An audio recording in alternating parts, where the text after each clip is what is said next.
On June 18th. We'll see you there. ESPN Radio for Western Montana, KKVU HD3 Stevensville, and 102.9 FM on K275BS Missoula. It's time for Montana's only daily sports talk show, Nuanez Now. Watch the show statewide on SWX Montana Television. I like football! Now here's your host, Coulter Nuanez.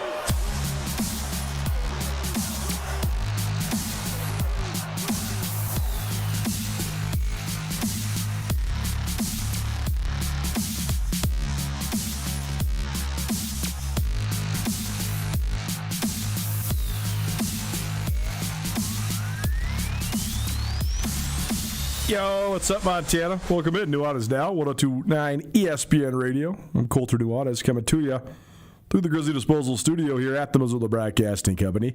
Grizzly Disposal, locally owned, veteran-owned, and the only Bears that should be in your garbage. I teased this yesterday, but Rajim Seabrook was going to swing by today, but then he was down at Eli Gilman's youth football camp, skills camp, down at Big Sky, and Rajim's coached football for like 25 years, and the man can't help himself.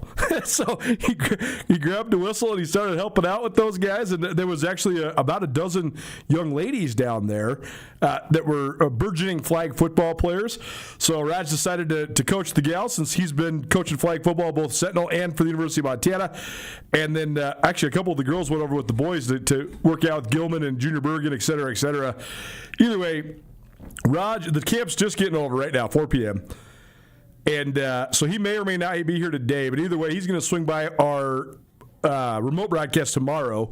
We'll be coming to you live from the Mo Club. So today, we're going to kind of do I'm going to mix and match here. We got a lot of stuff to get to. I want to talk some U.S. Open because that golf tournament begins tomorrow. I also want to talk about the East-West Shrine game. We have both the head coaches. This is actually some challenging reporting because anybody that knows the Shrine game, you report on Sunday, and then the game's on Saturday, so you only got 6 days for your team to get ready, and that includes move-ins, feeding everybody 3 times a day, 3-a-day practices, plus there's the whole fundraising element of this thing, the whole humanitarian element of this thing, given back to the Shriners Hospital, and some Shriners usually come by practice to talk, some of the kids that get helped out with the money that's fundraised in the Shrine game. That's all to say, these coaches usually have a jam-packed schedule for like 12 hours straight every single day. So I kept trying to find times with Ty Murray, who's the head coach of the West team, and Hunter Chandler, who's the head coach of the East team, and it was sort of a moving target.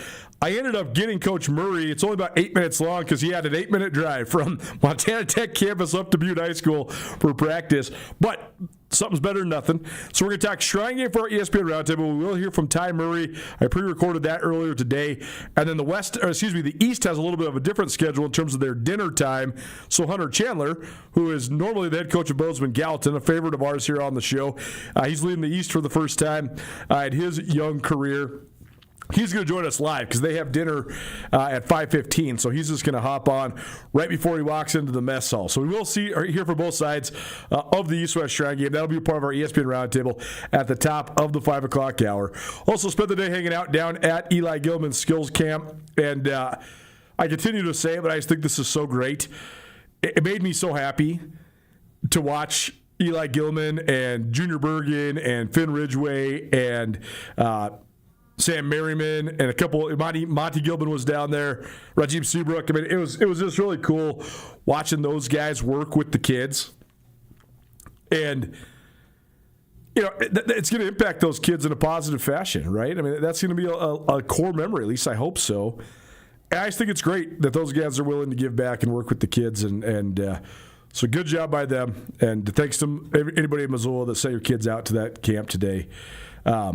So I have some thoughts, though, just about Gilman and where he stands in the scope of his career, because he's knocking on the door of some pretty lofty accomplishments.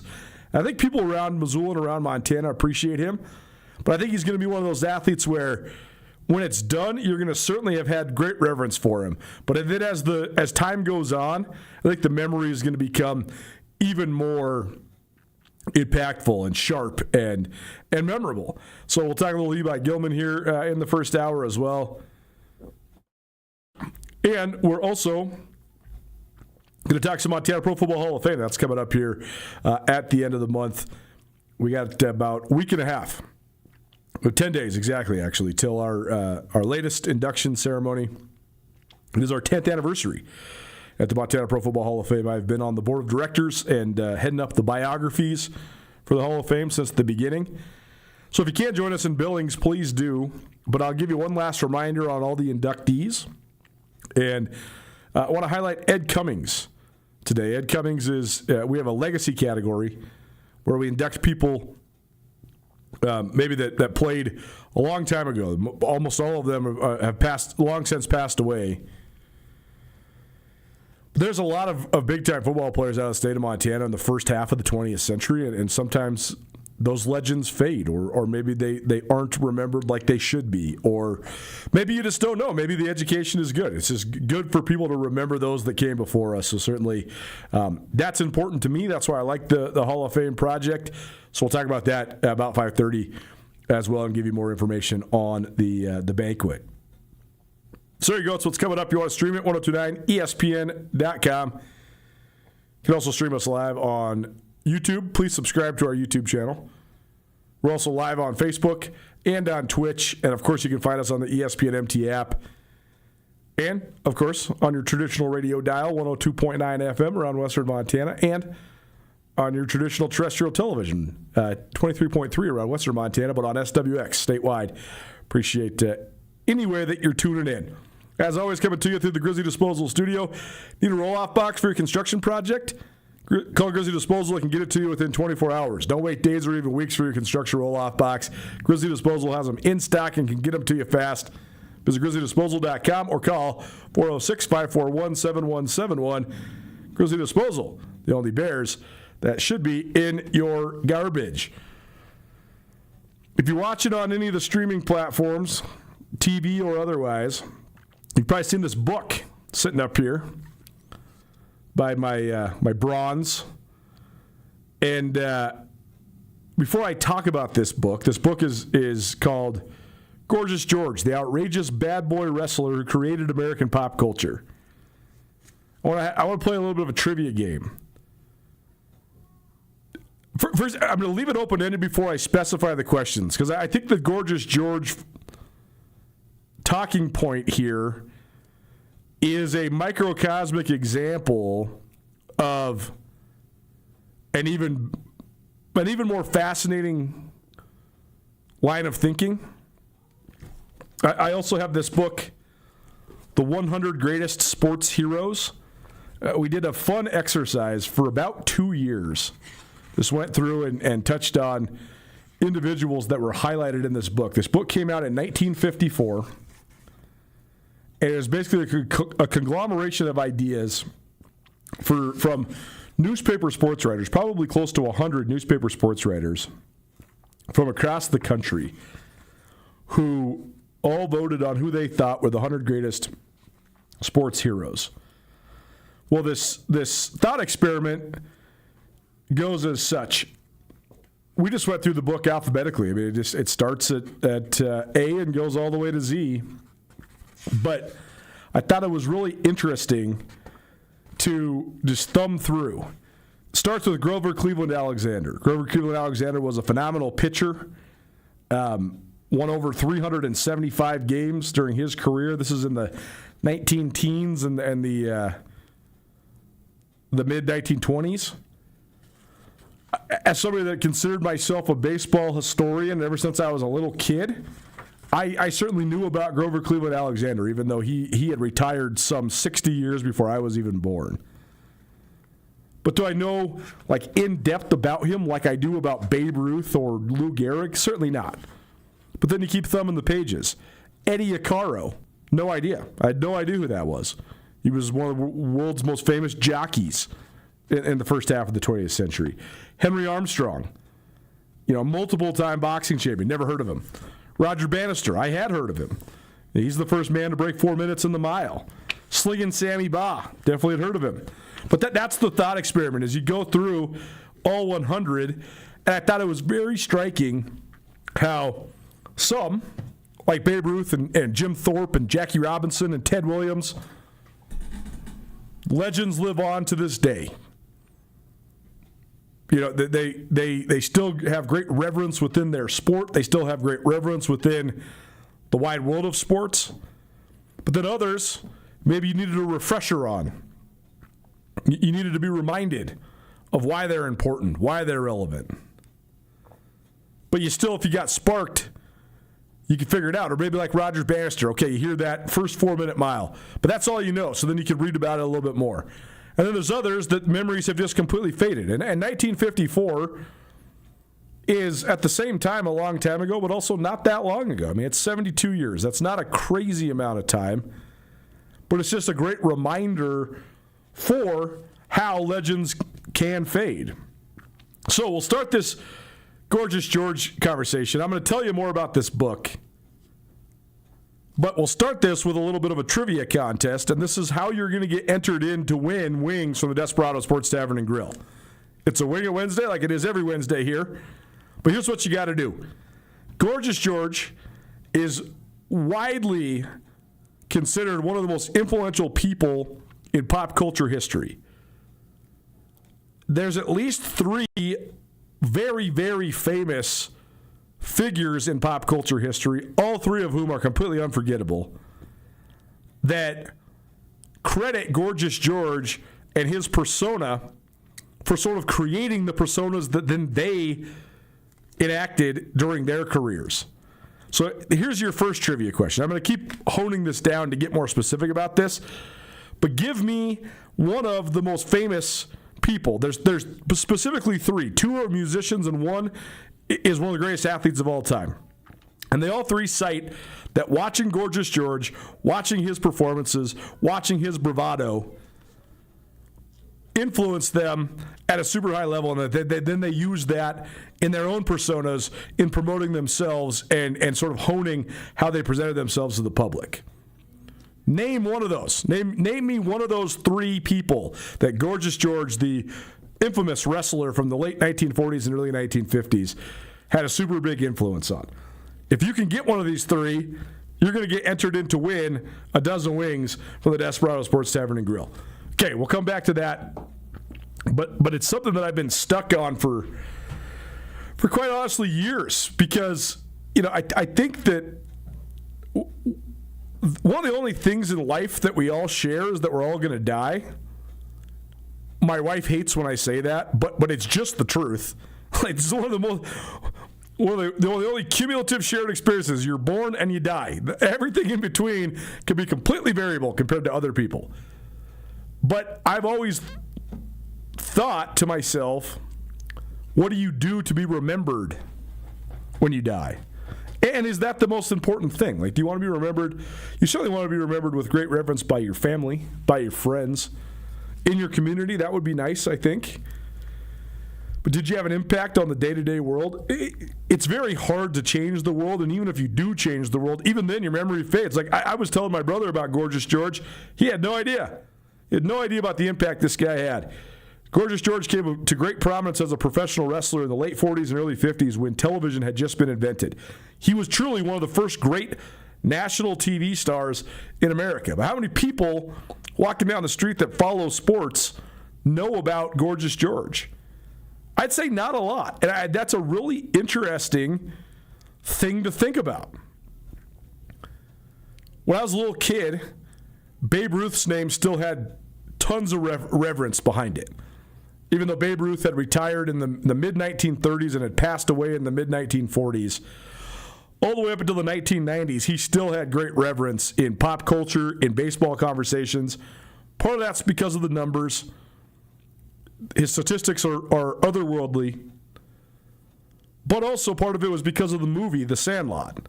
And The Sandlot, it's sort of an homage to simpler times. It's an homage to 1950s suburban America, where all the kids go down to the Sandlot and they play baseball all day long.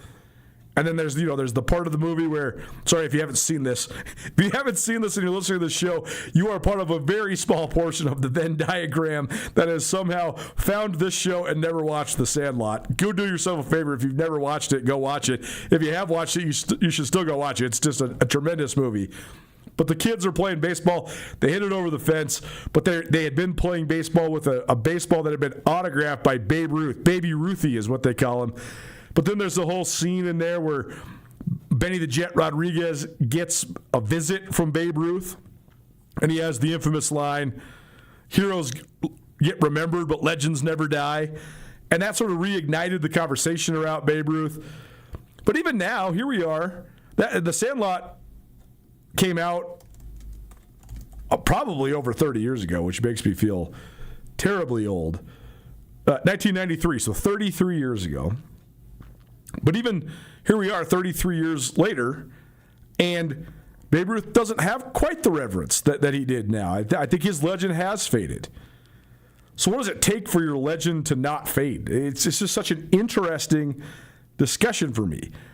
Like, I wonder, like the Michael Jordan phenomenon is so one of a kind. But when Michael Jordan was in the height of his career, I don't remember that many old heads arguing against Michael Jordan like there are old heads now that reference Michael Jordan and argue in his favor against LeBron James or Kobe Bryant or whoever, any other 21st century star, Steph Curry. So that in itself is fascinating. Like, I don't remember being a kid when Jordan was winning 6 out of 8 NBA titles and having my uncles be like, well, let me tell you about Kareem Abdul-Jabbar, or let me tell you about Bill Russell. I'm sure there was people out there that thought that. Let me tell you about Wilt Chamberlain, kid. I'm sure there was, but not really that many. I think part of that, though, is because the NBA phenomenon is so new compared to baseball and even probably football. People forget this. The NBA Finals was not even on live television until the mid-1980s. It was on tape delay in the middle of the night. Like, if you wanted to watch it, you either have to go find the film, you'd have to buy it on NBA VHS, or you'd have to stay up until 11 o'clock at night where they would then play it on tape delay. It was just not a huge part of popular culture. College basketball was way more popular in mainstream TV, etc. So maybe that's part of it, is when Jordan was in his prime, what do you reference to show people Wilt Chamberlain or Bill Russell or Kareem Abdul-Jabbar or Rick Barry or George Gervin or any of those great players from the 60s and 70s? There really wasn't a ton to reference. Now, when you're arguing against LeBron or you're arguing against Kobe, there's all this. I mean, there's the Last Dance documentary. There's all these video highlights, and there was all those Michael Jordan movies. Come Fly With Me, The Air Up There, I Want to Be Like Mike. I mean, when you distill it down, they're actually like propaganda movies to boost up Michael Jordan's legend. But it was still great. It's a huge part of my childhood. It's a huge part of every kid that grew up in the 80s and 90s childhood. But you have that as a reference point now to go against LeBron or Kobe or Steph Curry or whoever in this argument. So maybe that's part of it, but I've thought about this phenomenon for several years now. What is it that helps us get remembered or not? And by us, I mean like the most special among us, especially when it comes to the wide world of sports. I just think it's really interesting. So who did Gorgeous George influence? There's 3 people I'm thinking of off the top of my head. 406-888-1029. You want wings from the Desperado Sports Tavern and Grill? Hit us up, 406-888-1029. And let us know who Gorgeous George is responsible for, the personas he had a hand in creating. I want to say the formative amount of our NBA conversation in terms of what it means to the city of New York when we do have Rajim in. By the way, again, we're broadcasting live from the Mo Club tomorrow, the Missoula Club, downtown Missoula, between 4 and 6 p.m. It's in association with the Grizzly Football Players Association. Samuel Kim is going to sit with us. Usually he leads the show on Wednesdays, but I said, hey, just come to the Mo Club tomorrow and I'll buy a burger and we can do it live. So he'll be there for the first hour. Rajim Seabrook will sit in the chair for the second hour, and we'll hash this out a little bit more. But when it comes to legacy making, I was really thinking about that specific element in the NBA right now. Because if you look at the history of NBA champions, the NBA's first championship came in 1947. The Minneapolis Lakers won 5 out of the first 7 NBA championships. Then the Boston Celtics first rose to prominence in the late 50s, and then the Celtics just dominated. They won 57, 59, 60, 61, 62, 63, 64, 65, 66. 76ers broke through in 67. Then the Celtics, the Knicks won in 1970 and 1973, so that was a little bit of a mini dynasty. The Lakers, who had moved from Minneapolis out to Los Angeles, then they get back on top in 1972. Crazy to think, but that was the only championship that Elgin Baylor, Jerry West, and Wilt Chamberlain, those 3 guys together, I mean, those are 3 of the 20 best players of all time. They were on the same team. That's how good Bill Russell was. That's how good the Celtics were. That team only won once. They lost in the finals in 60, well, let's see. They lost in the finals in 62, 63, 65, 66, 68, 69, 1970. Finally broke through in 72, then lost again in 1973. So Jerry West, I mean, that was the story of his career, is he was the bridesmaid instead of the bride over and over and over again. Then again, the 70s where it was a little bit muddled because of the NBA-ABA merger, and you have these little offshoots of one-time champions, like the Blazers in 77, the Bullets in 78, the Sonics in 79. But then, of course, the 80s roll around, and it's Lakers, it's Celtics, it's Pistons, and it's 76ers. That's it. Then the 90s roll around, and it's Bulls, Rockets, and Spurs. That's it. Then the 2000s roll around, and it's the Lakers, the Shaq Kobe Lakers. Then it's the San Antonio Spurs. Then the Miami Heat rise up, and they have they made it to the finals a whole bunch of times, but they win three different championships. What I'm getting at, though, is that the NBA now has transitioned to this whole new trend, which is brand new champions year in and year out. The Toronto Raptors in 2019, their first and only NBA championship. The Milwaukee Bucks in 2021. That was their 3rd championship, but their first since the 1970s. The Golden State Warriors added one to their dynasty in 2022. Denver Nuggets won their first and only championship in 2023. The Celtics break through, and that was their 18th championship overall, but their first in quite some time. Their first since the Kevin Garnett, Paul Pierce, Ray Allen days. Oklahoma City won their first championship ever, and then the New York Knicks get back on top for the first time in 53 years. If we judge NBA players and NBA teams by, first and foremost, rings, which that has been the thing that we've determined, right? Like when you're debating top 10 players of all time in NBA history or top 20 players all time in NBA history, what's the first thing you bring to the argument? Like what's the first thing you could say against LeBron James? LeBron James is a 4-time NBA MVP. He led his teams to the finals 8 times in a row. He's been to the finals, I believe, 10 times in his NBA career. He brought championships to 3 different franchises. He's the all-time leading scorer in the history of the NBA. He's played more seasons than anybody in the history of the NBA. He's played more minutes than anybody in the history of the NBA. He's won more games during the regular season and the playoffs in the history of the NBA. That sounds like the greatest player ever, right? And I'm not going to say I'm on one side or the other, but the people that would argue against LeBron would say, well, Bill Russell's got 11 titles. Michael Jordan's got 6 titles. Tim Duncan's got 5 titles. Kobe Bryant's got 5 titles. Shaquille O'Neal has 4 titles. All the other guys that would be in LeBron's company, the number one argument for them over LeBron is they have more championships than him. If we are going to determine the greatest players and the greatest teams of all time by stacking championships, we might be entering an era where all-time great teams and players do not get acknowledged. We might have to alter our way of thinking about that. Because in Adam Silver's NBA, with everything from the luxury tax to the apron and the way that they set up the tiers in which you can pay players, to the Supermax deals that guys are getting in order to stay home with the team that drafted them rather than go to greener pastures, like all those things plus the fact that the NBA has implemented the ability to get a superstar in more markets than ever. It's so funny. Like, people hate on, first, the Boston Celtics of the 2000s when Paul Pierce was there, and then they traded for Kevin Garnett and Ray Allen. Then people hate on the Miami Heat when LeBron James and Dwayne Wade signed, or LeBron James and Chris Bosh signed to go to play in Miami with Dwayne Wade. People hate on that, and they say the creation of the super teams has ruined the NBA. They say that about Kevin Durant during the Warriors, too. Well, again, let me remind you that the Los Angeles Lakers lost about 10 times in the NBA Finals when they had Elgin Baylor and Jerry West. What did they have to do to go win a championship? They had to go trade for the best player in the league in Wilt Chamberlain. This is 1968 when Chamberlain arrives in L.A. They don't win a title until 1972. That's over 50 years ago. Super teams are not new. Go look at the old Boston Celtics roster. Bill Russell is one of the greatest winners ever.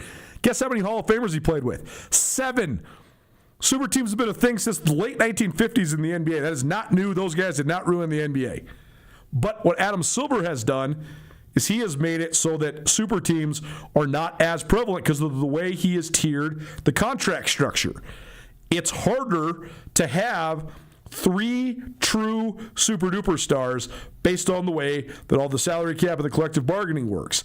That is then directly reflected in the parity that exists in the NBA. So, if we are going to determine greatness is based on rings and rings alone, are we going to see the pursuit of greatness? Who's going to stack rings in this generation? I don't know how you can stack rings at a Michael Jordan or Magic Johnson or Larry Bird or Bill Russell type level in the modern day NBA. The New York Knicks just won the championship. Is this the opening of a window of a potential dynasty?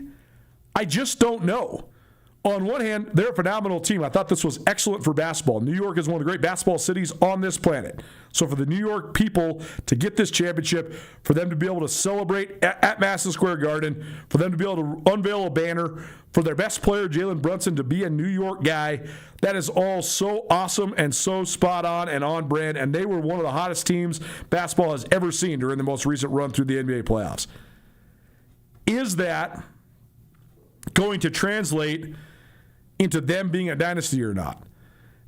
If they don't win multiple championships, what will that then do to Jalen Brunson's legacy? If Jalen Brunson reaches the end of his career, 10 years from now, let's say, and he's got 1 title and 1 NBA Finals MVP, do we knock him for not getting multiple championships, for not winning multiple Finals MVPs?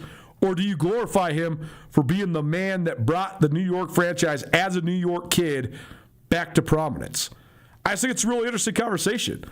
It's so easy for us to see a team like the Oklahoma City Thunder last year where Shai Gilgeous-Alexander as the MVP is in his mid-20s, and Chet Holmgren and some of the other, Lou Williams, some of the other guys on the team, Jalen Williams, some of the other up-and-coming guys on the team, they're all in their early 20s. So they win one, and you think to yourself and you say in your head, that's the beginning of a dynasty. They're going to stack rings. That team is going to make a run at the Bulls, or they're going to make a run at the Rockets, or they're going to make a run at the Spurs or the Heat or any of these other modern-day dynasties. What if that's just not the case in Adam Silver's NBA?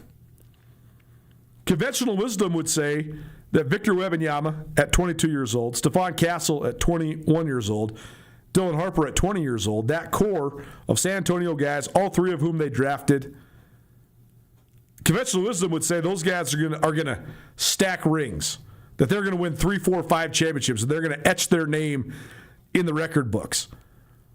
But it's harder than it's ever been because Adam Silver the commissioner of the NBA, does not want dynasties in the NBA. He wants parity. He wants superstars in as many markets as possible.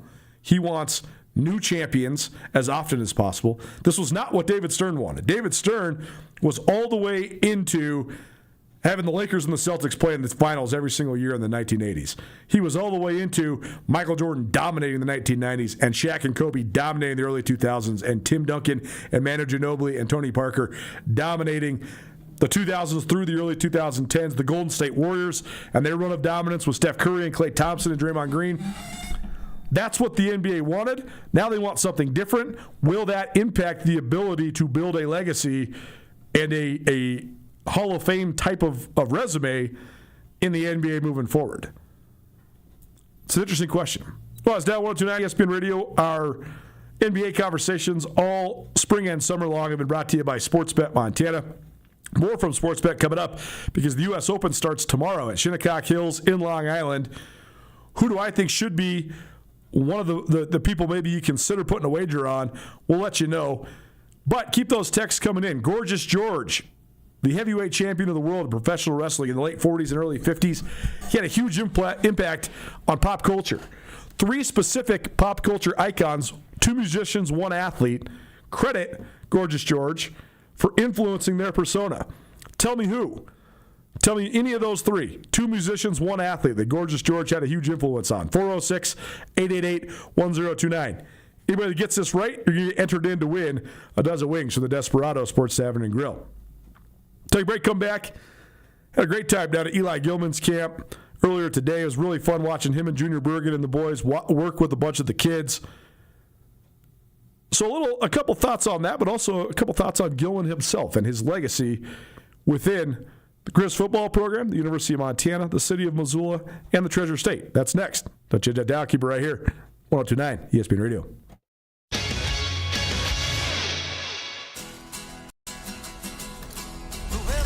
Around here, we see a lot of people head out. No matter where they're going, we just make sure they're ready. Before you hit the road, get a pre-trip safety check at Les Schwab Tires. It's free.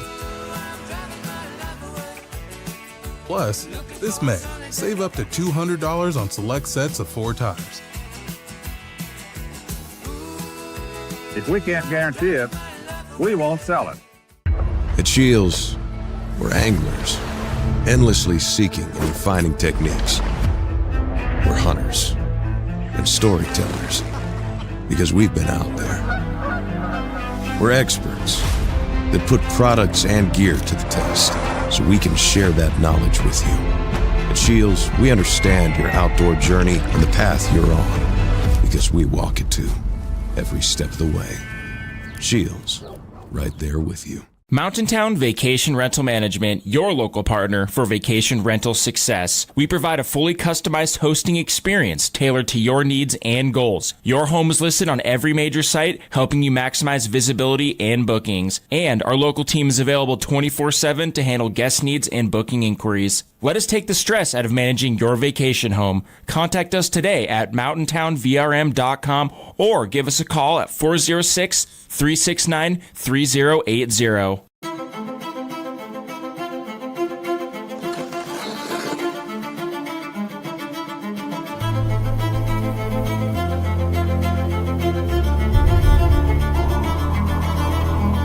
The rare moments in life, they're not just few and far between. They're meant to be treasured.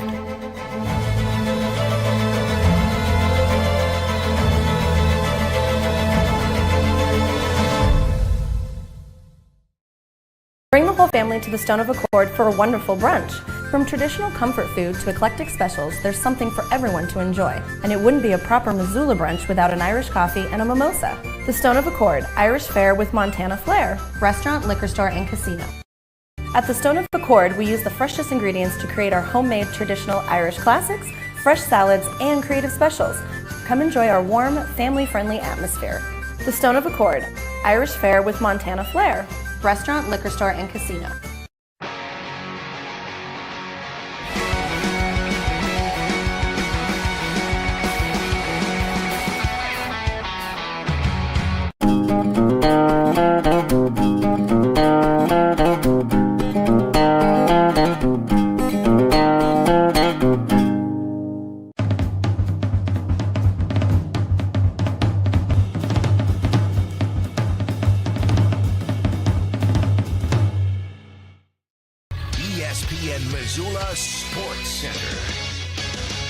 The Grizz football team landed its first 2 verbal commitments from prospects from California for the class of 2027. Hello, I am Colter Nuanez. Defensive backs Tad Mitchell and Keon Hendricks are the first 2 from the Golden State to pledge to new Grizz head coach Bobby Kennedy and his staff. Mitchell is a 6'2", 290-pounder out of Pacifica High School in Oxnard, California. Hendricks is a 6', 170-pounder out of Murrieta Mesa High School in Murrieta, California. As a junior, Mitchell collected 2 interceptions, 5 passes defended, 1 tackle for loss, 1 sack, and 27 total tackles in 11 games. He accrued 2 picks and 8 PBUs as a sophomore in 2024. Mitchell chose Montana over offers from fellow Big Sky Conference teams Idaho State, Northern Arizona, and Cal Poly. In 32 varsity starts, Hendricks has totaled 8 interceptions, 27 PBUs, 1 fumble recovery, 1 tackle for loss, and 85 total tackles. He's also caught 38 passes for 477 yards and 6 touchdowns over his career. He picked the Grizz over offers from FBS Sac State, as well as Big Sky Conference members Northern Arizona and fellow FCS members Georgetown and Colgate. The 2 Californians are 2 of 12 known verbal commitments to the Grizz. For all things recruiting, tune in to Nuanez Now between 4 and 6 p.m. on 102.9 FM ESPN Radio. This ESPN Missoula Sports Center is presented by Canyon River Golf Club. This is Nuanez Now on 102.9 ESPN Radio Missoula.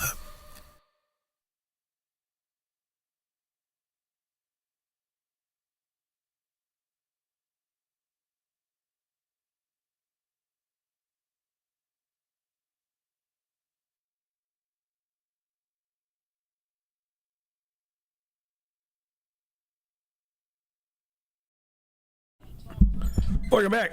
Nuanez Now, 102.9 ESPN Radio, SWX Montana Television, and the ESPN MT app. Colter Nuanez coming to you through the Grizzly Disposal studio here at the Missoula Broadcasting Company. Grizzly Disposal has 1 bin recycling. They can pick it up at your house twice a month. You want to add the service or make the switch or both, call Grizzly Disposal, 541-7171, or visit grizzlydisposal.com. Grizzly Disposal, the only bears that should be in your garbage. I'm grappling with the World Cup. I love the World Cup. Soccer is not my thing, but I love international competitions of like any sort. I mean, if it's country versus country on a global scale, I'll watch anything. I'll watch fencing, archery, curling, whatever. Give it to me. I love the Olympics. It's one of my favorite things. And same thing with soccer. Like, I understand that there's the highest level of soccer is played in the English Premier League or, some of the leagues in Europe. But I can totally get behind watching the World Cup. The reason I'm grappling with it is it seems like the World Cup being in America is at the same time a really cool phenomenon and a cool opportunity for America and North America to host a global event. But I also keep thinking about how much even bigger of a deal it would be if it was in England or Brazil or Argentina or Venezuela or the Dominican Republic or Mexico or just about anywhere, right? Just because soccer is so much bigger outside of America than it is in America. That said, I'm going to keep you up to date with what's going on because, I do think there's a huge audience for this. I think people definitely care. So today, a great match between England and Croatia. It was tied 2-2, but then the English got rolling. Harry Kane, 2 goals, and sub Marcus Rashford came off the bench, and England wins 4-2. So that's certainly a statement win by England, and they are certainly one of the top contenders in this World Cup. Samuel Kim usually helps us lead the show here on Wednesdays, but he'll sit live with me tomorrow down at the Mo Club, so looking forward to that. But we're having a conversation about Gorgeous George, athletes of yesteryear, and the way that legends fade. We did have somebody that nailed this.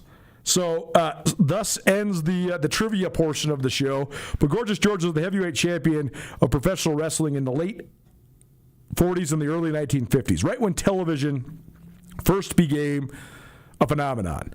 And I asked you what 3 people that are prominent within pop culture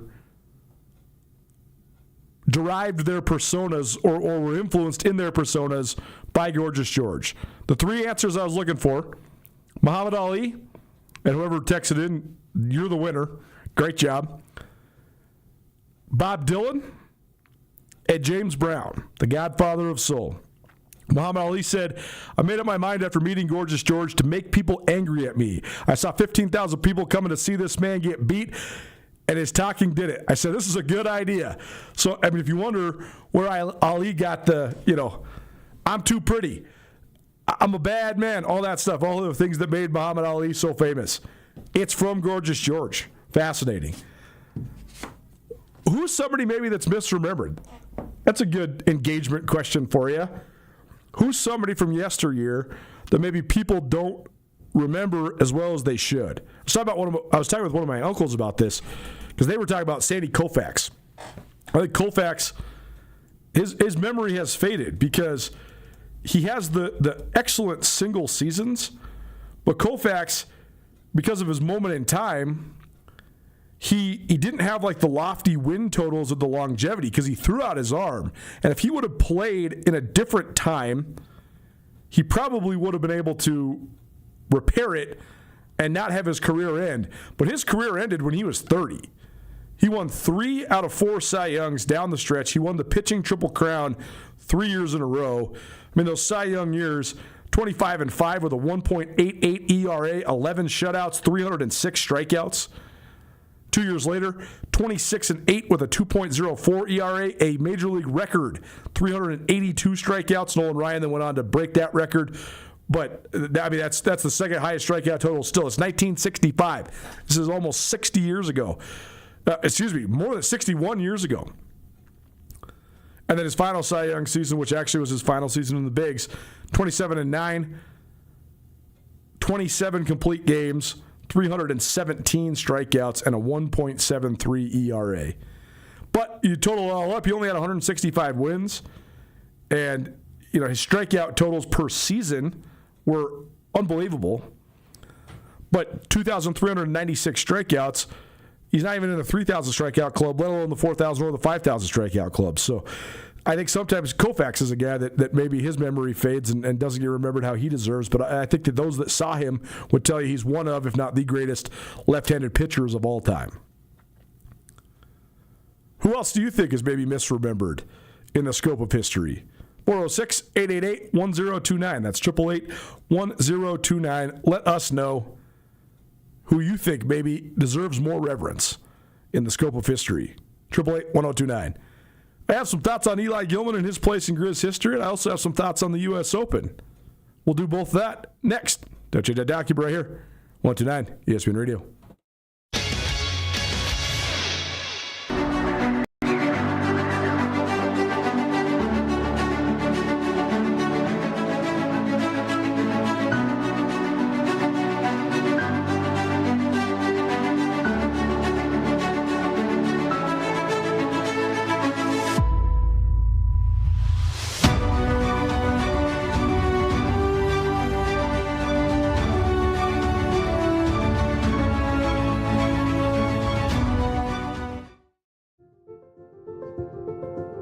Life can change in an instant. If you've been hurt in an accident, suffered from medical negligence, or are facing criminal charges, you don't have to face it alone. At Ryan Miller & Coburn, we're here to listen and fight for you. We're your neighbors, traveling across Montana to stand by your side as your link to justice. Real people, real help, right here in Montana. Ryan Miller & Coburn, your Montana attorneys. Around here, we see a lot of people head out. No matter where they're going, we just make sure they're ready. Before you hit the road, get a pre-trip safety check at Les Schwab Tires. It's free. Plus, this May, save up to $200 on select sets of 4 tires. If we can't guarantee it, we won't sell it.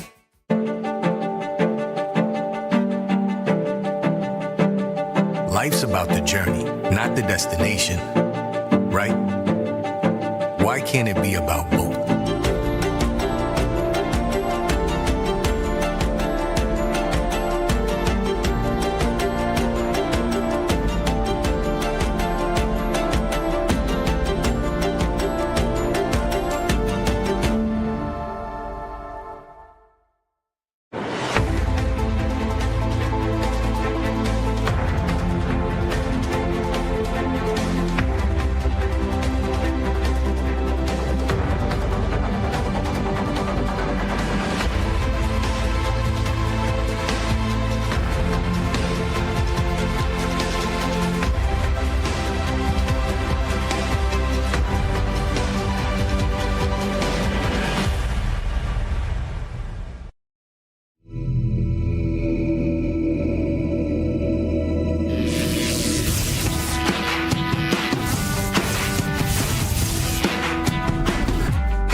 Jewelry Design Center. We want to be your jeweler for life.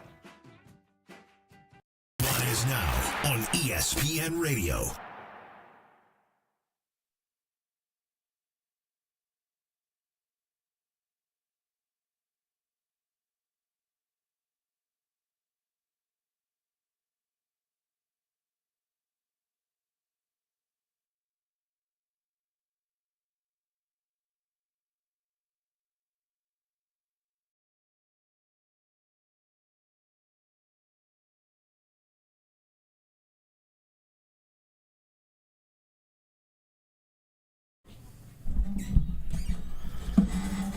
See, if it wasn't unethical and against the rules, I'd just have Hayden win the Wing It Wednesday this week because he just nailed it. He nailed the exact premise of this conversation. He just came in the studio, Hayden, our producer behind the glass, and said, "Have you heard of Billy Casper?" I said, "No."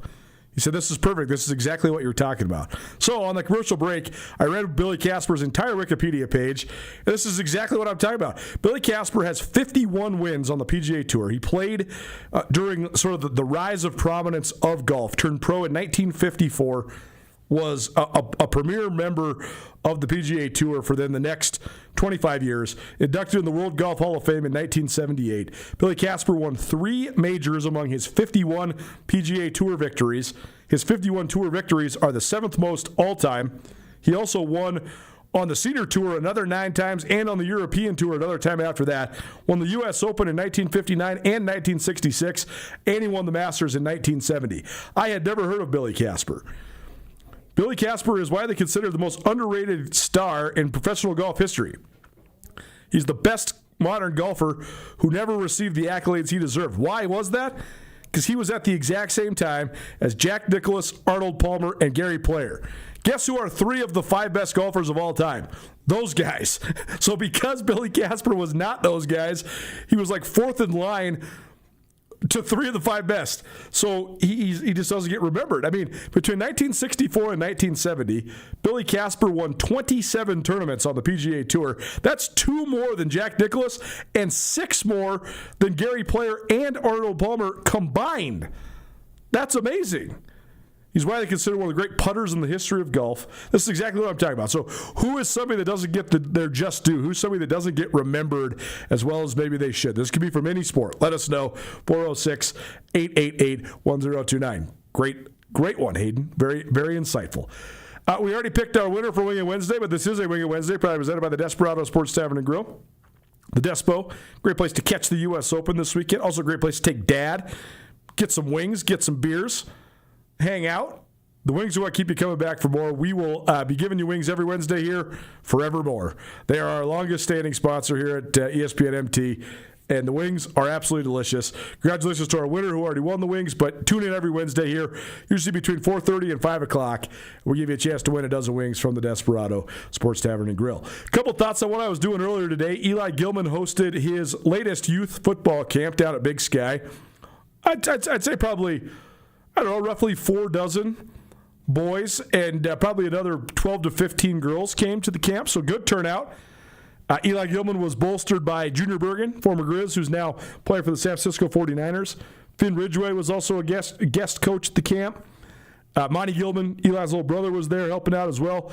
Sam Merriman, who's a walk-on linebacker, turned a guy who might contribute. This guy started as a student manager who then basically tried out for the team during last spring, got invited back to fall camp. He was getting 2 reps during the spring game. He had a pick 6. So this guy might actually be a player. So he was helping out down there with Eli as well. But a couple notes on this. First of all, I've talked about this a lot, but I think these camps that these guys are doing are in the essence and spirit of what name, image, and likeness is supposed to be about.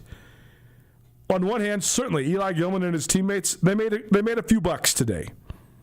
But on the other hand, they also provided an unforgettable experience for a whole bunch of kids that are between 8 and 12 years old. Junior Bergen was like 3 minutes late to the camp, but when he came running up, it was like a mob scene. All the kids are freaking out. They're already there, and they're so excited to see Eli and his teammates. But then, one of the legends of Grizz history rolls in, and there was multiple kids wearing Junior Bergen jerseys. These kids were so excited to get his autograph. just seeing the smiles on the kids' faces, but also seeing how awesome the Grizz guys were with interacting with these kids, just made me really happy. I remember being a kid in Missoula, and I remember meeting Dave Dickinson. And Dave Dickinson might as well have been Joe Namath or Joe Montana or Dan Marino or John Elway. They were all one and the same to me. If you would have said, there's Dave Dickinson and there's John Elway in 1995 to me as an 8-year-old kid, I would have gone up to Dave Dickinson first and asked for his autograph, even though John Elway's one of the greatest quarterbacks of all time.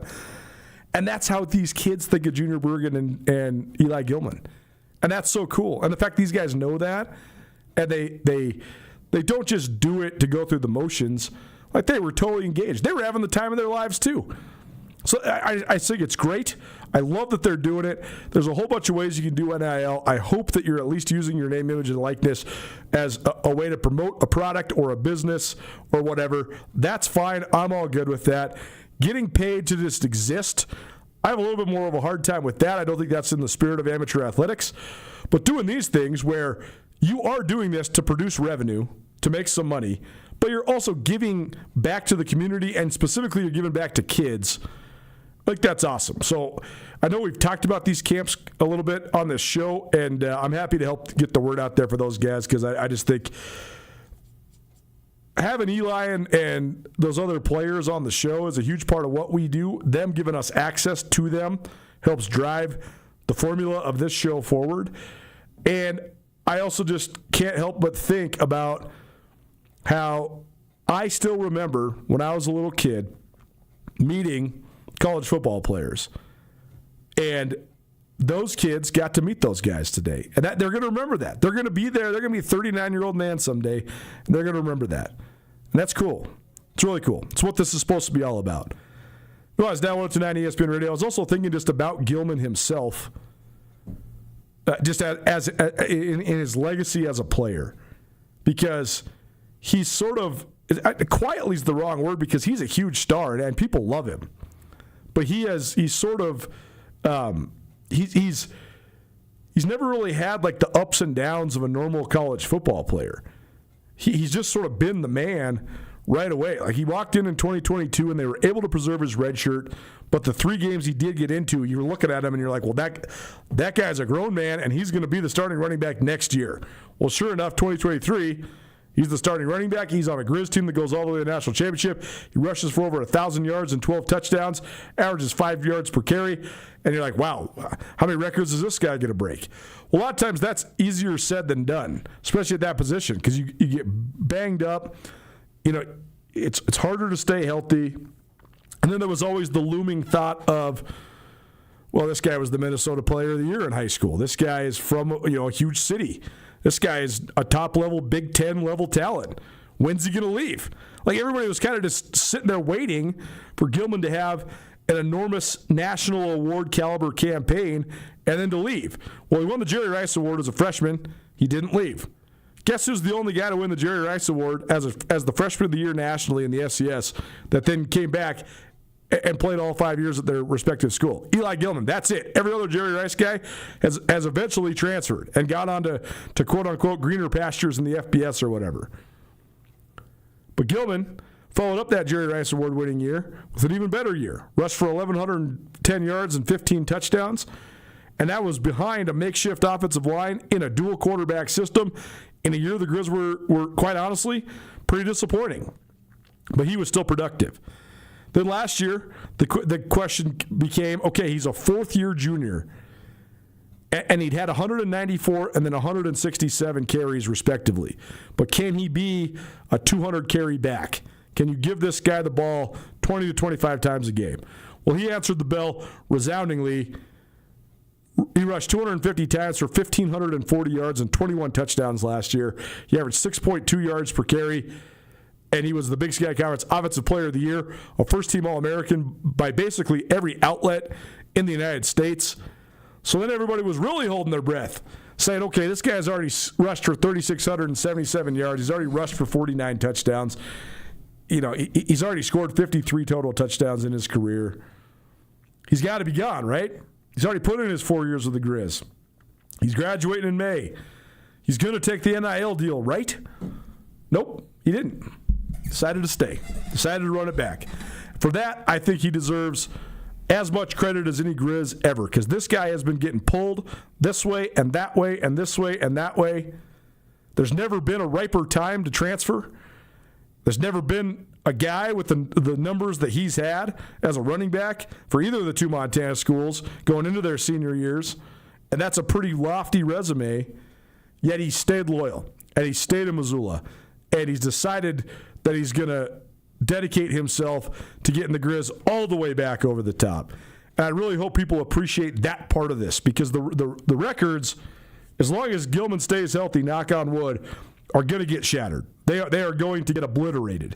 He only needs 393 more rushing yards to break Johansi Humphrey's career record. He only needs 4 more rushing touchdowns to break Chase Reynolds' rushing touchdown record. He only needs 7 more total touchdowns, to break Reynolds' all-time total touchdowns record. And Gilman, if he has 7 more touchdowns, will be the first Grizz ever with 60 in his career.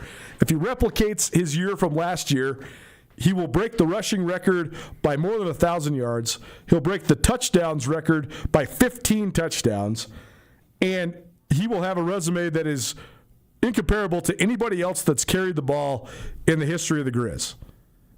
That in itself is going to make him go down in Grizz lore. But I hope people realize that it's been more than just that. It's been the fact that he's stayed loyal and he's given back, and it's not just these camps. I have a 9-year-old and a 6-year-old nephew. They play youth sports. I see Gilman all the time. He just goes and watches AAU games during the winter, kicks it and sees the kids. He goes and watches youth baseball games. Justin Green's family is still in town, the former Grizz running backs coach. Eli goes and supports his kids all over the place. That's awesome, man. I hope people remember that part about this young man, because he's been very, very, he has been a huge member of this community, as well as, obviously, a tremendous asset for Grizz football. Nuanez Now, 102.9 ESPN Radio, SWX Montana Television, and the ESPN MT app. I know I teased some U.S. Open. We'll get to some U.S. Open in hour number 2, but for now, hour 1 in the books. Thanks to the Desperado Sports Tavern and Grill. Wing It Wednesday, every Wednesday here on Nuanez Now. We'll talk U.S. Open and the NFL, plus East-West Shrine Game in hour number 2. Don't change that dial. Keep it right here, 102.9 ESPN Radio.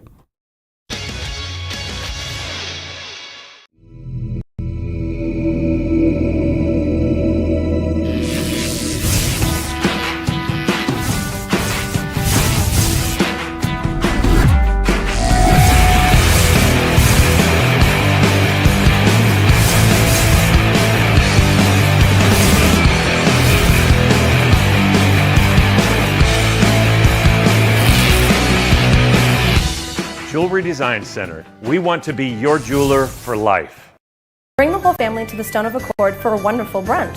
From traditional comfort food to eclectic specials, there's something for everyone to enjoy. And it wouldn't be a proper Missoula brunch without an Irish coffee and a mimosa. The Stone of Accord, Irish fare with Montana flair. Restaurant, liquor store, and casino.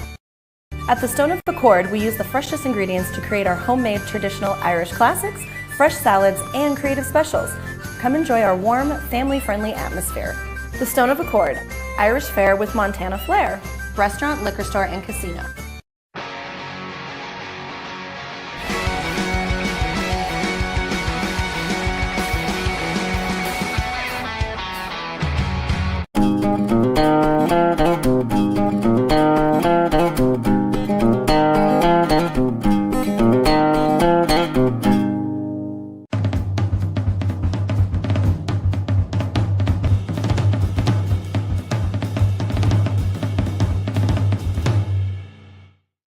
Grizzlies can fix just about anything.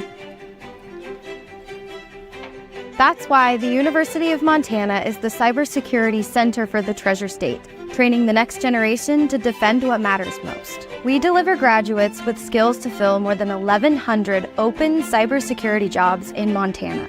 As the region's cybersecurity hub, we'll be prepared for tomorrow's threats, because what's made in Montana is remaking the world.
For Western Montana, KKVU HD3 Stevensville and 102.9 FM on K275BS Missoula.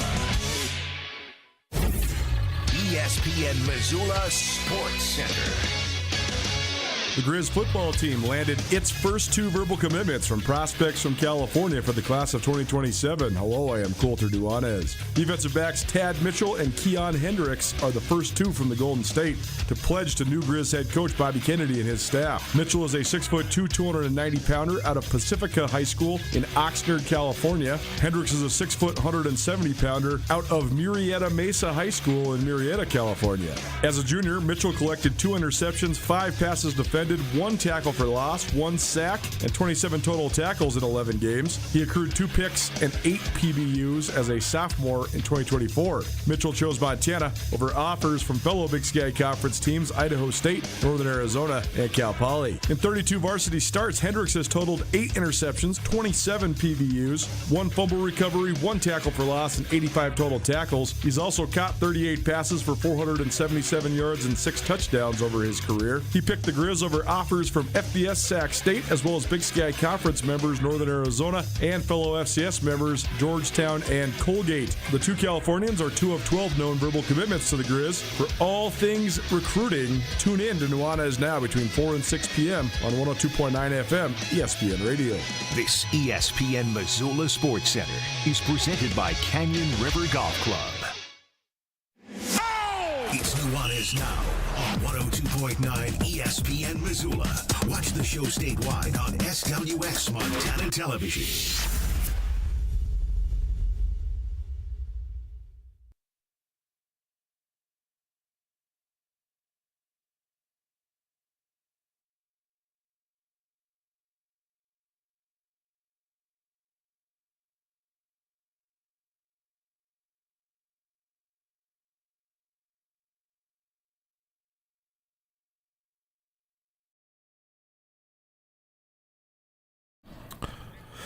Welcome back. 102.9 ESPN Radio. You're listening to Nuanez Now, your favorite daily sports talk show, coming to you live from the Grizzly Disposal studio here at the Missoula Broadcasting Company. Grizzly Disposal, locally owned, veteran-owned, and the only Bears that should be in your garbage. You missed anything in the first hour of the show? We talked legacy making and legacies fading. What causes legacies, specifically for sports heroes, to endure throughout time? We also talked some NBA in terms of legacy building. Will there be dynasties moving forward in the NBA with Adam Silver and the environment of parity that the commissioner of the NBA has so coveted over this last 10 or so years? We also talked Eli Gilman's youth camps and gave you some winks to the Desperado Sports Tavern and Grill. All that on the Nuanez Now podcast, which is available on all your various podcast hosting platforms. Please rate, review, subscribe. Text in from one of our most loyal listeners, who also happens to be the owner of the station here. She says,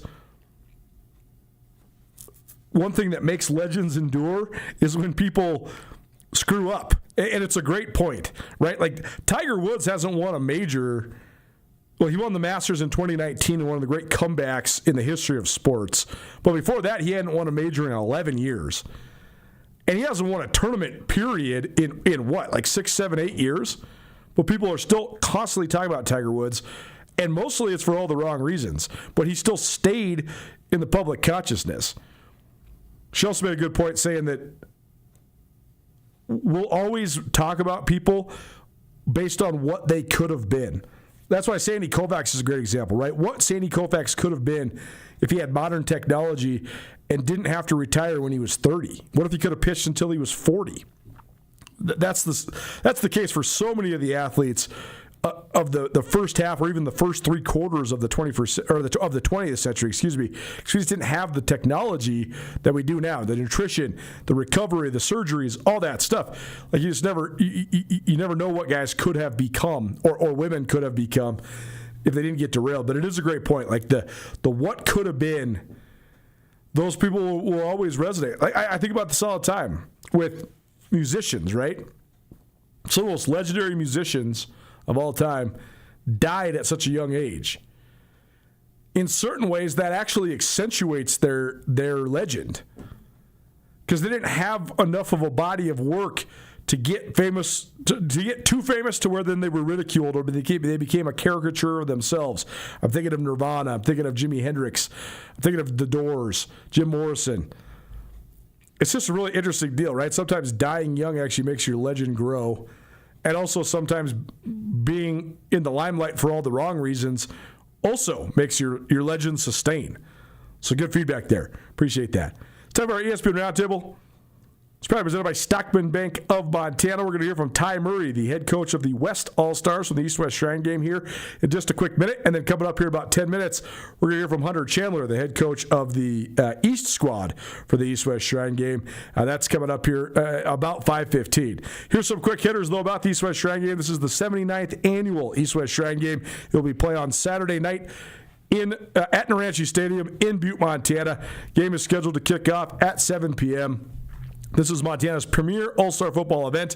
The Shrine Game has been being played in Montana since 1947. It raises money and awareness for the orthopedic and burn care unit at the Shriners Hospital in Spokane, Washington, where care is provided regardless of a family's financial means.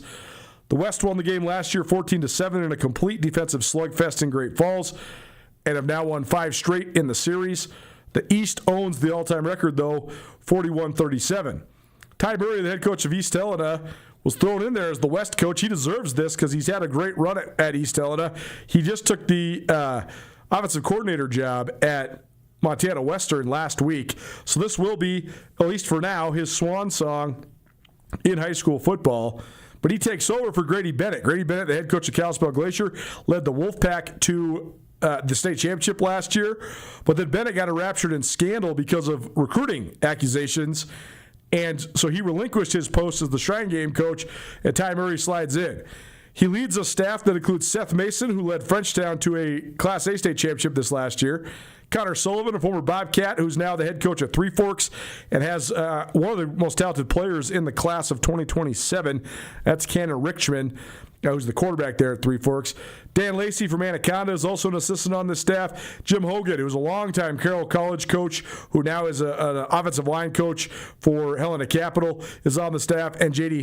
Ferris, who is a great player at Dillon, who then now is working for Ty Murray at East Helena. He is also on the staff. We're on the East staff in just a minute, but here is Ty Murray on the West squad leading up to this year's East-West Shrine Game. East-West Shrine Game coverage continues. The 79th annual East-West Shrine Game coming to the mining city, Butte, America, on Saturday evening. Joined now by the coach of the West All-Star squad, Ty Murray, joining us. Coach, appreciate you being here. How's it going? Oh, it's going great, Coulter. Thank you very much. Well, first of all, just tell me about sort of this honor for you and the rest of your coaching staff, because this is a cool deal, raises a bunch of money for a great cause. It's always one of my favorite events of the summer, but also a great honor for anybody that gets to play or coach in it. So what do you think of just sort of this honor of leading the West squad and just what it means for you in your coaching career? Yeah, just a huge honor, for all of us coaches on the staff and, a group that's meshing well together. And, we're just very grateful for the opportunity to get to do it for the Shriners and the kids. So, we're very grateful. Well, you got a great staff, a lot of well-known names. So how much have they sort of boosted you up so far this week? And what have you thought of just working with some of the best coaches in Montana? Oh, yeah, it's just a cohesive staff right now. Me and Coach Hogan and Coach Lacey just working together on the offense and doing a really good job together, meshing well together. Terminology is really good. And Coach Mason, Coach Sullivan, Coach Ferris all doing a great job for the defense. So, it's a fun group, too. We've developed very good relationships with the kids so far. And it's just a great time. Well, tell me about the squad so far. As we talk here on Wednesday, I know it's only been a couple days with you guys together, but what have you liked just in terms of the way the guys have coalesced, and what do you think of your roster? Yeah, just a lot of positive talent. There's a bunch of kids that are yes please, thank yous. Then on the field, they work really hard. They're very talented as well. So we have the best from the West, and we're pretty excited to coach them. They're very coachable, smart, intelligent, and physical. So very, very, very pleased with where we're at now. Well, obviously the talent is undeniable. If you get to this point of your high school career, you're one of the best players in the state. But just getting guys to sort of come together, like how do you sort of foster a team mentality and playing for one another and things like that when you do only have a couple days to get ready for a game? Yeah, sure. It's kind of drinking through a fire hose for a little while, but once you kind of get the swing of things, these kids are, like I said, they're smart, coachable. They picked it up. It's the first couple of days. It's a lot, but now it's just repetition and polishing some stuff up. Tyler Murray joining us here on Nuanez Now, the head coach of the West All-Star team for the East-West Shrine game coming up on Saturday in Butte. Always the quarterbacks are going to be a key part of this thing, and there's only a couple of quarterbacks that got the honor of being selected for this game. So what do you think of the two that you have on your roster, and how much has it been? What's it been like just working with those guys so far? Yeah, Ryan Peoples from Butte Central, Vinny Paffhausen from Hellgate. They're just doing a great job being good leaders. And I've gotten better every day. That's a tough position to play and learn a whole new offense in a week. So they're starting to click and look really good. So, and like I said, they've had great leadership characteristics and have done a really good job. At what point, if any, do you look at the other side? Do you start scouting the East at any point, or is this sort of all just about getting your guys ready internally for the game on Saturday? Yeah, there's definitely a certain point where you got to scout, but we just have to make sure we're ready to go. At the end of the day, this football is football. It's about blocking, tackling, taking care of the ball. So, we got to be good on special teams as well. So, yeah, we'll look at them and scout them, but we got to make sure the West is ready to go. Yeah, for sure. Well, has anybody emerged as a leader yet? And have you guys named captains so far? Well, we haven't named captains. They vote tonight. Oh, nice. And I think we have a lot of really good leadership on the team. So. Well, a lot of guys that have played at a very high level and played for state championships. I know you mentioned Coach Mason, who led Frenchtown to their state championship. I know you got some Glacier guys on the team, too. So how much does having guys from sort of that background, that sort of winning mentality, how much can that sort of influence you and help you prepare for this game? Yeah, you could certainly tell that those kids are championship caliber athletes and also people. They're very high character. They're leaders. They pick up after themselves, say please, say thank you, but also on the field, they're the ones that are excelling as well. So, grateful to have those guys with championship experience. Well, this is for a great cause as well. So have you guys got a chance to meet with the Shriners and see the hospital or anything like that? Have these guys interacted on that side yet? Yeah, we've had a couple of Shriner patients and stuff like that, but no, they don't get to go see the hospital. But we get guest speakers and the ambassadors come by, and all that's great. Peyton stopped by. He'll be back tonight, I believe, and so it's been a very cool, humbling experience, and that's the reason why we're all here. So the kids have soaked that in. I think they're bought into that motto, I know they are. They've been very keyed in on that. Well, that's one of the coolest parts. Is this is, I think, one of the longest-standing Shrine Games in America, and I believe it's been the one that's raised the most money for the Shriners Children's Hospitals over the last however many years. So, great testament to just what people in Montana believe in and the way football can drive things forward. So, glad to hear that your guys are sort of leaning into that. 100%. I think football is a very important thing in the state of Montana, and then doing it for a cause greater than yourself is most important. How's it got to sort of shake it off the rust for some of these guys? Because for a lot of them, they haven't played football in several months. So any rust that you've needed to shake off? And if so, how you go about doing that? Yeah, certainly. Just getting their legs underneath them to start, and then they're football players, and they're really good. So, we got to coach them up and get some things fixed. But overall, once we get through install and all that sort of stuff, it's been pretty smooth. These guys are very good athletes and very coachable. So felt like the rust got knocked off pretty quick. But that must be fun for you as a coach, right? I mean, I know you've coached a lot of great players at East Helena, et cetera, but I mean, to have a whole roster full of guys that are really, really high level, that must be really fun for you guys just as a coaching staff. Yeah, it's how do you utilize your best players, put them in a situation to be successful, and then make a play when it needs to be made. So it's very fun. We've gotten gotten some creative stuff, but also just make sure we're good on the fundamentals, and these guys are. So yeah, it's great. 7 p.m. Saturday, Nuanez Stadium in Butte. East-West Shrine game for the 79th time. Ty Murray, the head coach of the West, joining us here on Nuanez Now. So last thing, what will constitute success for you guys on Saturday, and how do you sort of make that happen? I hope we set the record for funds raised for the Shriners in a game, and we win. Those are the two things I think are most important on Saturday. Oh, gotta love it. Very good, and we appreciate the time, Coach. Congratulations on your new opportunity. I know we talked about that earlier in the week here on the show, but pretty cool and a fun send-off for you, too, to coach one last high school game. So thanks so much for joining us. Yeah, absolutely. But appreciate you having me on, Coulter. Appreciate it.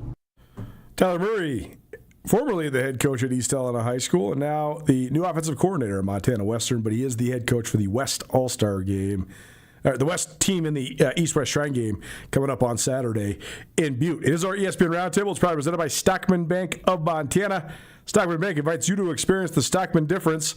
As a family-owned community bank with locations throughout Montana, Stockman Bank is committed to enriching the lives of Montanans and helping communities succeed. What that means to you is your money stays in the local economy, supporting your friends and your neighbors.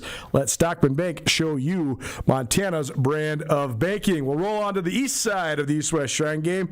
Hunter Chandler, the head coach of Bozeman Gallatin, will lead the East squad this weekend in Butte. Hunter, thanks for making some time, man. How's it going? Good, man. Yeah, I appreciate you getting me on here and covering the game. Of course, man. One of my favorite events of the summer. Love the Shrine game every single year. It's always fun to see all the guys. So take me through it. I mean, this is sort of like the anniversary of the end for a lot of guys. The last football game maybe they'll ever play. For other guys, it's sort of the launch point, and then they transition to their college careers. So how do you go about molding a team when you only have a week to be with these guys, and every guy is just sort of experiencing something a little bit differently in terms of the arc of their football career? Yeah, I think it's obviously been it's just an awesome experience. It's like the best cause in the world. And then I think in terms of the, like how much do you do, trying to make it work with all the players that you got. I mean, that's a delicate balance, I think, with any team, but, especially in an all-star game. So, yeah, I think, that's always a kind of a tough process and a tough kind of, line to walk. But I think we've done a really good job of that. And, there's a lot of time that our staff has put in prior to this game to, make sure that the week of prep was smooth. And, I think it's been awesome so far. And, yeah, we really, the boys have just been working hard and bonding. So it's been a great experience. Well, a fun staff for you. I know J.P. Flynn's a guy you work with hand in hand all the time at Bozeman Gallatin as your offensive coordinator there for the Raptors. But A.J. Wilson, who's a guy that played in this game once upon a time himself when he was at Helena Capital, the head coach of Great Falls CMR on your staff there for the Shrine. Jake Eldridge from up in Havre, Scott Leeds from Havre, and Brand Aldridge from Billings Central, all helping out with the East squad. So how's the staff come together so far? What's it been like sharing ideas with these guys and sort of making a game plan? Oh, yeah, it's awesome, man. I remember the last time I did it a couple years ago, and it was just like a crash course in football, just learning different things, how people do things differently, how can you, do things better, more efficiently, whatever. And, all these guys just have a crazy amount of football knowledge, and so it's awesome to be around them. And, the week is pretty fast and furious. You got 3 practices, and, you're trying to meet and do films and walk through as well. So really it's just kind of the in-between, kind of where you're eating your meals is, are kind of the breaks, but it's just football nonstop, which is awesome. And, we're in the dorms together as well. And so we got the whiteboard out, Coach Eldridge calls it the grease board, and got our, watching film and just all that. So it's just, yeah, it's awesome. And those guys have a wealth of knowledge, and, it's been just great to learn from them. And, I think we've done a good job working together and putting together a plan for our team, for Saturday. 79th East-West Shrine game coming up Saturday evening in Butte, Montana, Nuanez Stadium. The head coach of the East squad, Hunter Chandler, joining us here on Nuanez Now, 102.9 ESPN Radio. So how about the squad? What are your impressions been so far of the guys that you have at your disposal, and what do you think of just the way these guys have come together early on here in the week? Yeah, I think you're always – with any team, you're trying to go slow at the beginning, trying to make sure that you're getting down your base, offense, defense, special teams. And I don't know, I'm just always amazed at how quickly, guys can pick things up, how smart they are, and, just how quick of learners they are. And all these guys have been really hungry, and, they've been really coachable, super respectful. And I think they've done a good job of coming together. So, I really think the week of prep so far has been awesome. We're about to eat dinner here in a little bit, and then we have another big one tonight that we have to, take a step forward in, and then got another day of prep tomorrow, and then Friday is, the banquet and the travel to Butte and all that stuff, and then game Saturday. So it'll be here before you know it, but yeah, we really like our team. We obviously have guys from all over the place. We have 6-man guys, 8-man guys, and then, B all the way up to AA. So I think the kids have had a blast getting to know each other, and then also the experience of, kind of meeting some of these Shrine Game kids and some of the stuff they've been through and the cause of the game. And then, we're obviously playing for kids that have, had something, kind of unfortunate happen to them, and, they need some help. And so our boys are fired up to play for, such a great cause and to represent the state of Montana in this game. How's the passing game look so far? Because I mean, there's a lot of talented guys in this game, but you look at the receivers that the East has at their disposal: Wesley Arrett from Belgrade, who's a future Grizz; Elias Bonner from Billings West, who's a future Bobcat; and William Snell from Billings Central, who's a future Grizz. That's a lot of talent right there on the outside. So, how have the receivers looked? How's the passing game look so far? Really, really good. And I think Howie Martin, man, he's played a lot of varsity football in his day, and he's super intelligent, really smart, and so he's got a full command of the offense. And man, those receivers are twitchy, man. They're dangerous. Anytime they get the ball in their hands, they can go the distance. And we really like our DBs as well. But it's been really fun to watch all week. Our corners and DBs and receivers kind of go at it. Whether it's 1-on-1s or 7-on-7 or team. Watching those guys compete has been awesome. And the old adage that iron sharpens iron is true. And I think it's really, it's going to help us in the game, just the level of competition that we've had at practice throughout the week. So, yeah, those guys are all special, man. I think all of them can be, big-time contributors for the Cats and the Grizz, if they just keep doing all the things right in the offseason, working hard, and, basically just keep chopping wood. But physically, those guys have, everything you could ever want.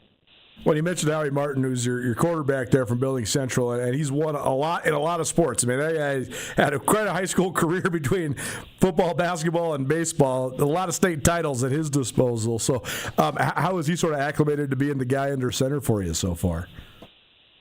Yeah, he's been amazing. He's just Mr. Cool back there. He's got – I don't think anything kind of shakes or rattles him. He's confident, in his ability and in himself, and he's been a good leader all week too, just – helping kids, along and just doing everything that you kind of want a quarterback to do. So, yeah, he's been, he was a great addition for us and, big, obviously, part of, the plan that we have and the offense kind of trying to be centered around him. So I think JP's done a good job of those two have gotten together really well. And, we're excited about him and seeing, what we can do on Saturday.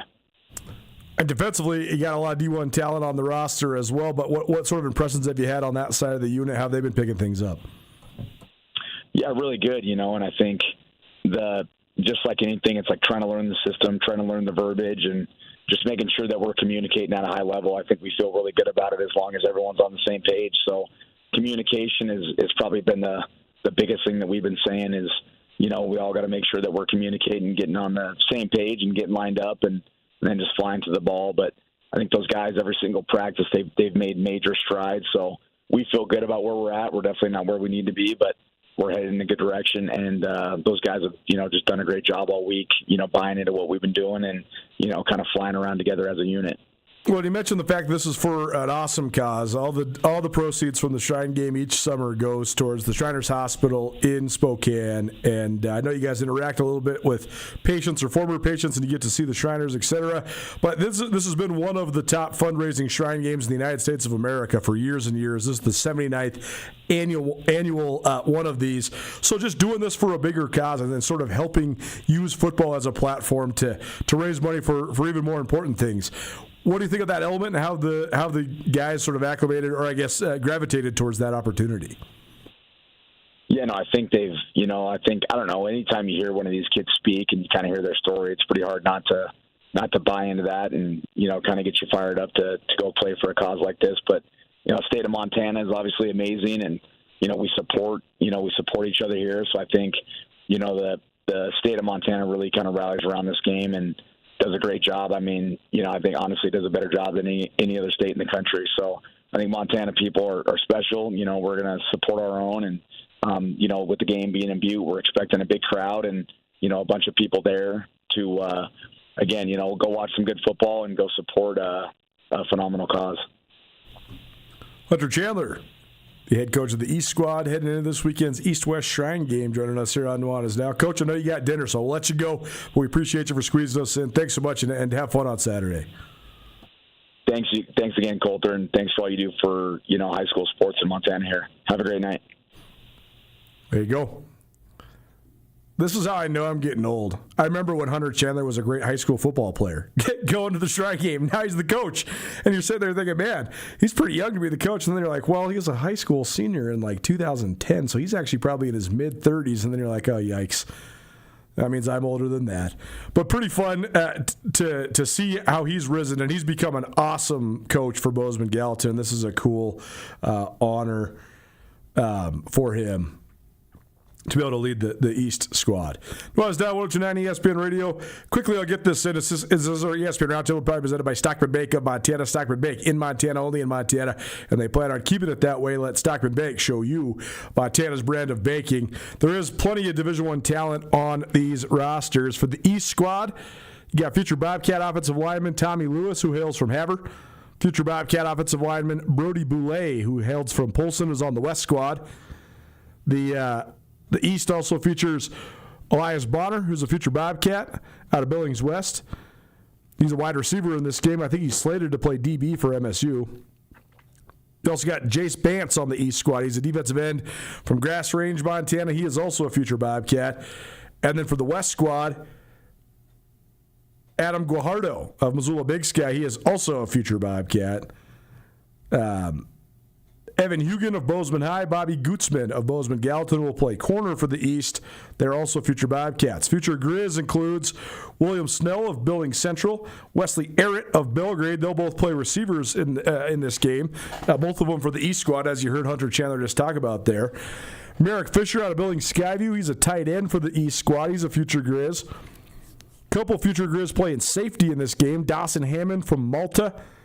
He'll suit up for the East Squad, and Cougar Capel from Red Lodge. He'll also play safety for the East Squad. This is actually sort of crazy. The only future Grizz on the West Squad is Evan Pyron from Missoula Hellgate.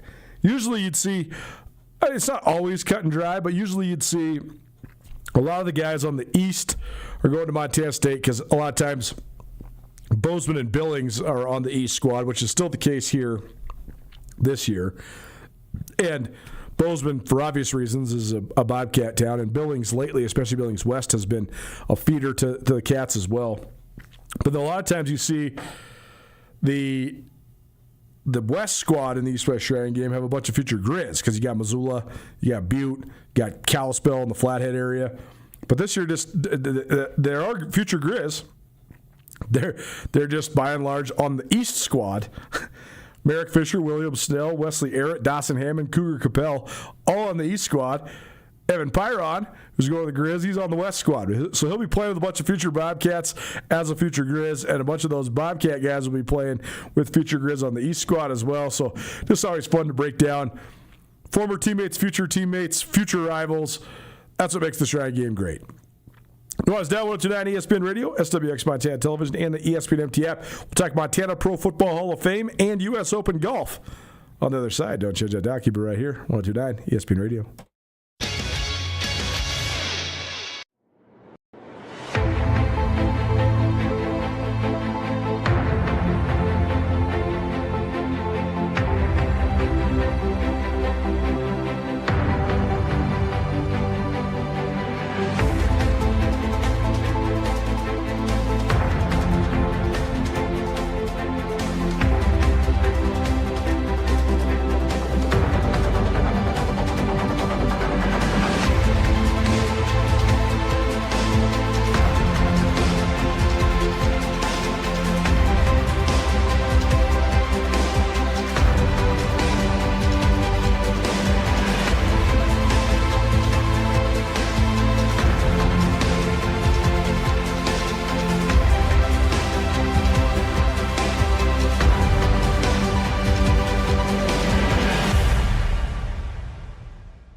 Is a will you marry me in your future? Or maybe you do it all over again. Hi, I'm Brian Toon with Jewelry Design Center, inviting you to come see the largest selection of Will You Marry Me in the state of Montana. The brightest diamonds of every shape and size, unique settings built to last, and skilled jewelers on site offering free sizing and maintenance for life, because that's how long we want to be your jeweler. Jewelry Design Center in Missoula, on Brooks, across from the Montana Club.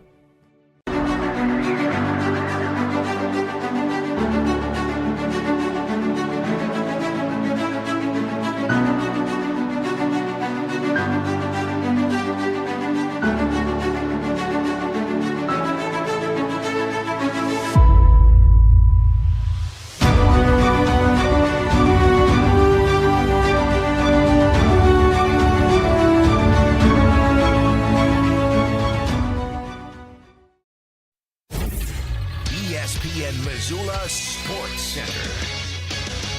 The Grizz football team landed its first 2 verbal commitments from prospects from California for the class of 2027. Hello, I am Colter Nuanez. Defensive backs Tad Mitchell and Keon Hendricks are the first 2 from the Golden State to pledge to new Grizz head coach Bobby Kennedy and his staff. Mitchell is a 6'2", 290-pounder out of Pacifica High School in Oxnard, California. Hendricks is a 6', 170-pounder out of Murrieta Mesa High School in Murrieta, California. As a junior, Mitchell collected 2 interceptions, 5 passes defended, 1 tackle for loss, 1 sack, and 27 total tackles in 11 games. He accrued 2 picks and 8 PBUs as a sophomore in 2024. Mitchell chose Montana over offers from fellow Big Sky Conference teams Idaho State, Northern Arizona, and Cal Poly. In 32 varsity starts, Hendricks has totaled 8 interceptions, 27 PBUs, 1 fumble recovery, 1 tackle for loss, and 85 total tackles. He's also caught 38 passes for 477 yards and 6 touchdowns over his career. He picked the Grizz over offers from FBS Sac State, as well as Big Sky Conference members Northern Arizona and fellow FCS members Georgetown and Colgate. The 2 Californians are 2 of 12 known verbal commitments to the Grizz. For all things recruiting, tune in to Nuanez Now between 4 and 6 p.m. on 102.9 FM ESPN Radio.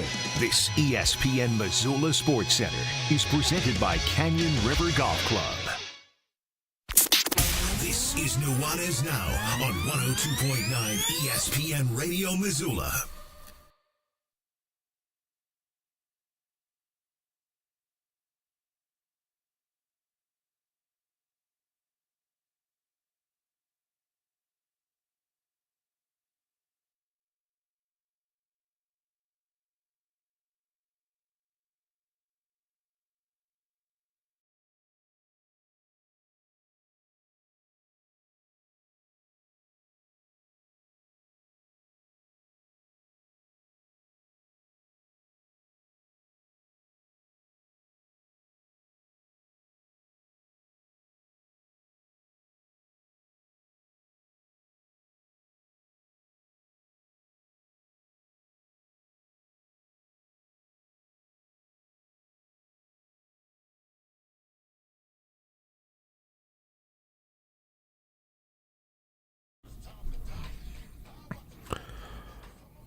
Welcome back. 102.9 ESPN Radio, SWX Montana Television, and the ESPN MT app. Colter Nuanez coming to you through the Grizzly Disposal studio here at the Missoula Broadcasting Company. Grizzly Disposal, locally owned, veteran-owned, and the only Bears that should be in your garbage. The Montana Pro Football Hall of Fame coming up in 10 days. So certainly one of my favorite events. I have learned so much from this event, through this event, and this is also a special year for us because it's our 10th anniversary. It's interesting because the concept of a Hall of Fame is by no means a novel concept and by no means unique to anything or anybody. This is, Hall of Fames have been a part of the lexicon of America for over a century. And there's Hall of Fames in Montana. There is Hall of Fames at various universities. There's the Montana Indian Hall of Fame. But there was not one specifically dedicated to football in the state of Montana. And we call it the Montana Pro Football Hall of Fame because as of right now, our bylaws are required that you had to have some sort of impact in the pros. Now, it doesn't necessarily mean you had to play in the pros. If by chance you had an impact on helping other people get to the pros, like a coach like Sonny Holland or Kane Ione, for example, then you're also eligible in the contributors category. eventually, once this Hall of Fame has been around for a long time, we'll probably adjust those bylaws and make it so that some of the great, because there's been a whole bunch of unbelievable players from Montana or that played at the Montana colleges that have gone on to play professional football. Over 300, which is a pretty impressive number considering how small the state of Montana is. But there's also some great players that maybe didn't go to the NFL or the CFL that had other pursuits. I think of a guy like Vince Huntsberger, for example. I mean, he's one of the greatest Grizz players of all time. And he was on a fast track to medical school to then become a doctor. So when his career was over, that was it. When his college football career was over, that was it. But, I mean, he's a two-time Big Sky Conference MVP from Libby, Montana, who is part of the fabric of football in this state. There's no doubt about it. So eventually we'll get to the point where he's a guy that is eligible for the Montana Pro Football Hall of Fame. But for right now, it's just guys that have ties to the pros. So we'll celebrate our 10th anniversary on June 27th, Billings, Montana. There's still plenty of tickets available. So if you'd like to join us, please do. The event, a social hour begins at 5:30, and then there's a full dinner into a full awards banquet. The inductees in this year's class: Rick Helmus, who's the founder and the now co-chair, but has been the chairman of the board of directors for the Montana Pro Football Hall of Fame. He's the mastermind behind all of this, and Rick is stepping down as the chair after doing this for 10 years. So we decided we have to induct him, man. I mean, he created this thing. So he's an awesome person. I loved getting to know him over these last 10 years. And he's come on this radio show every spring and told stories, which I love. Also, inductees include Ron Heller, former offensive lineman in the late 70s, early 80s. Former Denver Broncos running back Tony Bodie, who played his college ball at Montana State. Rick Ogle, who hails from Bozeman, who played at the University of Colorado, and then went on to play in the NFL in the early 1970s. Brock Coyle, former Grizz, who hails from Bozeman as well, played 6 years in the NFL, was a starter for the Seattle Seahawks and the San Francisco 49ers. Tim Rosenbach, a young man who when he was a young man, spent time in Missoula as a high school player at Missoula Hellgate, then went on to play at Washington State, where he was a Heisman finalist, and then was a top draft pick by the Arizona Cardinals back when they were the Phoenix Cardinals. Injuries cut his career short there, but he also has a huge impact in the football world because he then went on to become a coach, and he's made stops at Montana twice, but he's also coached at Washington State, Arizona State. He's been all over the place, so he's a fun inductee this year. Andre Patterson, who's a former Grizz defensive lineman, who then went on to coach for 44 years, including 27 in the NFL and another almost 20 at the collegiate ranks. And then the man I wanted to highlight today, I did not know about Ed Cummings until this year. But Ed Cummings is going in the Hall of Fame this year as part of our legacy category. Born in Anaconda, Cummings was a standout high school football player for the Anaconda Copperheads. He earned a scholarship to Stanford, where he played both fullback and linebacker. Led the team in tackles as a junior and a senior. Was named a third-team All-American as a senior as well. So imagine that. Third-team All-American on the offensive side of the ball as a fullback, and also led Stanford in tackles on the defensive side of the ball. He's in the Stanford Athletics Hall of Fame. He has been ever since 2005, so he's certainly very revered there. He then played for the New York Giants and then the New York Jets, and then he played in the AFL, and then he was traded to Denver, where he played for a couple years there. He unfortunately passed away in 2020, so he will not be there to accept this honor, but he's a proud Copperhead, and I know Anaconda is proud of him. One thing our good buddy Marty Morneweg instituted, Marty Morneweg, a contributor on this show, and a man who is a Montana Pro Football Hall of Fame inductee himself. He said, hey, we got to let the high schools where these guys went to high school and the colleges where these guys went to college know about this. So let's make Montana Pro Football Hall of Fame plaques, and let's have a ceremony about it. Well, that's a super cool idea, and Coach Marty was kind enough to deliver Ed Cummings' plaque to Anaconda this last year. They had an assembly at the high school. They put the plaque up in the Anaconda Sports Hall of Fame. That's a great idea. We're doing this for everybody that's getting inducted. So, Rick Halmus was in Bozeman to do plaques for both Brock Coyle and Rick Ogle. So, cool idea, certainly. And a great way to pay homage to some of the greats that came before us and helped weave the fabric of football throughout the state of Montana. So if you'd like to come hang out with us, please do. We still have plenty of tickets left. And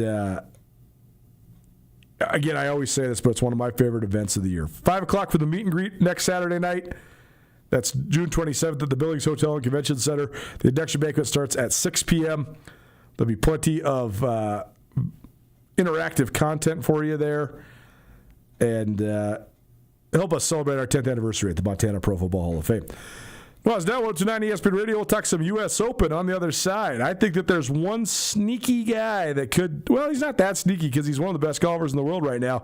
But playing at Shinnecock Hills for the U.S. Open, maybe being close to home will help him out. We'll discuss that and more next.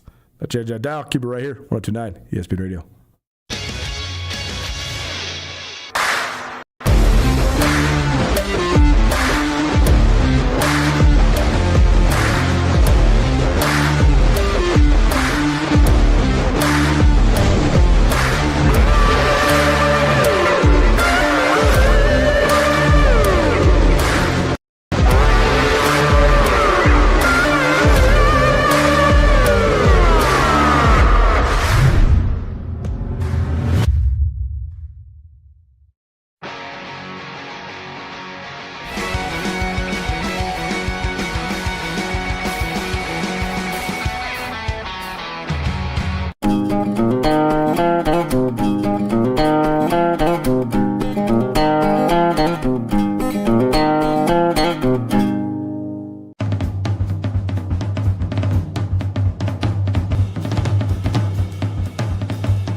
Les Schwab changed the tire game more than 70 years ago. Today, we still believe you should get more from less. Like more hustle, less hassle. More of the best service around, less of the runaround. Because we include America's best tire warranty in every tire we sell. So you get more unbeatable warranty, less charging you extra. It's why we're more than proud to say, you get more from less.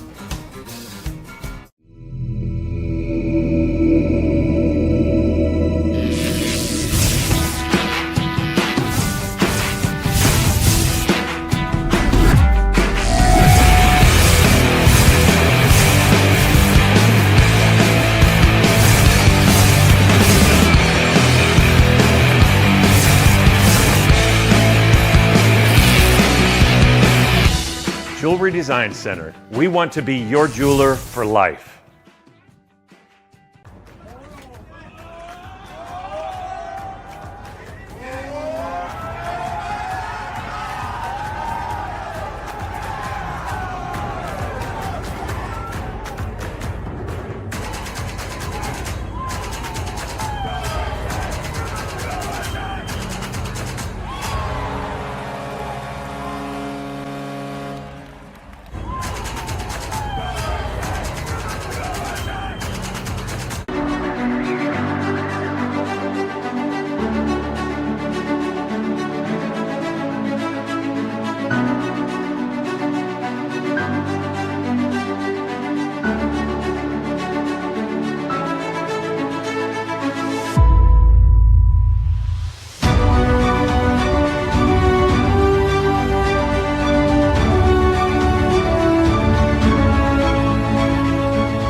Nuanez Now on ESPN Radio.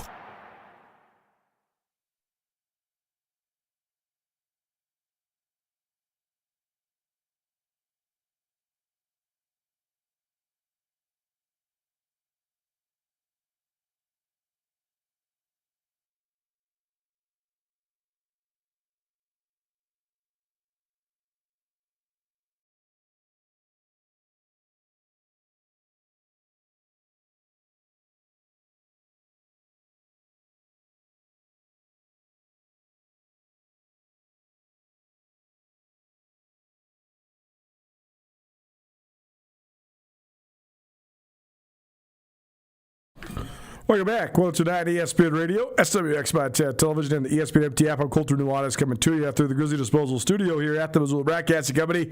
Grizzly Disposal, locally owned, veteran-owned, and the only Bears that should be in your garbage. Missing the show today, fun show. Talked plenty of East-West Shrine game, talked plenty of NBA legacy building, talked about what makes legends resonate or fade. We also gave you an opportunity to win a whole bunch of fun stuff. And we talked about the Montana Pro Football Hall of Fame, all of it, on the Nuanez Now podcast, which is available on all your various podcast hosting platforms. You got about 15 minutes to tell us about your dad or anybody that you're celebrating on Father's Day. Our Father's Day giveaway, a foursome from Larchmont Golf Course, as well as 2 carts. Plus, we got you a gift certificate from the Last Best Golf Company as well. So all you have to do is tell us about your dad or somebody you're going to celebrate on Father's Day, just any sort of fun or uplifting memory. You got a picture, you got fishing, hunting, golfing, either photo evidence or just a good story about them. Text it in, 406-888-1029. Anything about dads will get you entered in to win our Father's Day giveaway, courtesy of Larchmont Golf Course and the Last Best Golf Co. But you got to get it entered in before the end of the show here tonight at about 6 p.m. We'll be doing the selection of the winner. Tomorrow we'll announce that when we're coming to you live from the Mo Club tomorrow between 4 and 6. So looking forward to that and looking forward to reviewing the submissions as well. But keep them coming in, 406-888-1029. That's 888-1029. The U.S. Open starts tomorrow.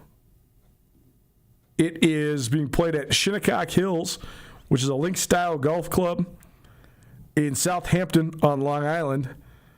That's New York for those keeping track. It's one of the oldest golf clubs in the United States. It's one of the 5 charter members that formed the USGA. Shinnecock Hills has hosted prestigious tournaments plenty of times. This will be the 6th U.S. Open that it's hosted, all since 1986. It's also hosted the U.S. Amateur several times. It's also hosted the Walker Cup and the U.S. Women's Amateur as well. Here are the guys that I think could make some noise at Shinnecock Hills. The first is a little bit of low-hanging fruit, but I do think there is something to course familiarity and familiarity with an area. Cam Young is one of the best young golfers in the world right now. I think he's ranked in the top 5. And on the betting odds, Sportsbet Montana has Cam Young at plus 1850, which makes him the 7th favorite. Scotty Scheffler's the favorite, then Rory McIlroy, then John Rahm, Xander Schauffele, Matthew Fitzpatrick, Tommy Fleetwood, and then you got Cam Young. Cam Young's from New York. He's played at Shinnecock Hills. I do think that is I don't know if it's a distinct or huge advantage, but I do think it is an advantage that is worth noting. So I think Cam Young at plus 1850 to win or Cam Young to finish in the top 10 are both sort of fun bets. I also maybe like Cam Young to be leading after the first day because just going and playing well on a course I think that certainly is in the possibilities, no doubt. The other 2 guys that I'm looking at, and right now, I mean, it's always a little bit of a crapshoot to make wagers on golf because, I mean, picking winners is hard. There's a reason that it's 6-1 odds even for the number 1 player in the world like Scotty Scheffler because it's just so hard to actually straight up win a golf tournament. That's why I like betting guys to finish in the top 10 or the top 20 because you can just sprinkle on a lot more and get a lot more favorable odds. But it is always fun to pick a winner and then have that guy win. It's just bummer when you pick 5 guys to win and none of them win. It's great if even just one of them win because the odds are so steep. But there are 2 guys that I'm looking at right now, and maybe call me crazy because Brooks Koepka has not been – I mean, he's been up and down. He's been all over the place. But Koepka has been a beast at the U.S. Open throughout his career. He's won the U.S. Open twice. He's always played very, very competitively at the U.S. Open. But the other thing is that he's got a ton of confidence at this course. The last time that the U.S. Open was at Shinnecock Hills, Brooks Koepka won it. It was one of the biggest grinds of a U.S. Open ever. Like, people were actually very critical of this. The USGA, which administers this golf event, they always say that they want this to be the hardest tournament in golf, and that their goal is for the winner of this to be just right under or at even par. Like, they want the 4-day total to come in right at even. Well, when they accomplish that goal, a lot of people complain because it makes it so the golf is pretty brutal to watch. You or me or anybody else, this is a normal golfer, we're thrilled to shoot in the 70s or the low 80s or whatever. Watching pro golfers shoot in the mid-70s to the low 80s, they are working their butts off to get there. And it just looks so crazy because you're used to seeing these guys shoot 66, 68, 66, 63 or whatever. Watching them shoot 74, 74, 73, 72, it's a lot more of a slog. Well, the last time this U.S. Open was played at Shinnecock Hills, the USGA got exactly what they wanted. It was a +1 for the winner, Brooks Koepka. He was 1 stroke over par, and he defeated Tommy Fleetwood, who finished 2 strokes over par. So both those guys have had success here. Other times that the U.S. Open was at Shinnecock Hills, Retief Goosen won in 2004 by 2 strokes over Phil Mickelson. He came in at -4. 1995 is probably the best memory that Shinnecock Hills has, because Corey Pavin hit his unbelievable approach shot with a 4-wood to give himself the opportunity to hit a putt to finish at even par and outlast Greg Norman. Corey Pavin's, talking about misremembered guys, he was a very good player as well, but that was his lone major. But that was a super huge win for him to outlast the Shark, Greg Norman. And that's probably the most famous memory from Shinnecock Hills. The other U.S. Opens that were played at Shinnecock Hills, 1986, Raymond Floyd won by 2 strokes over Chip Beck and Lanny Watkins.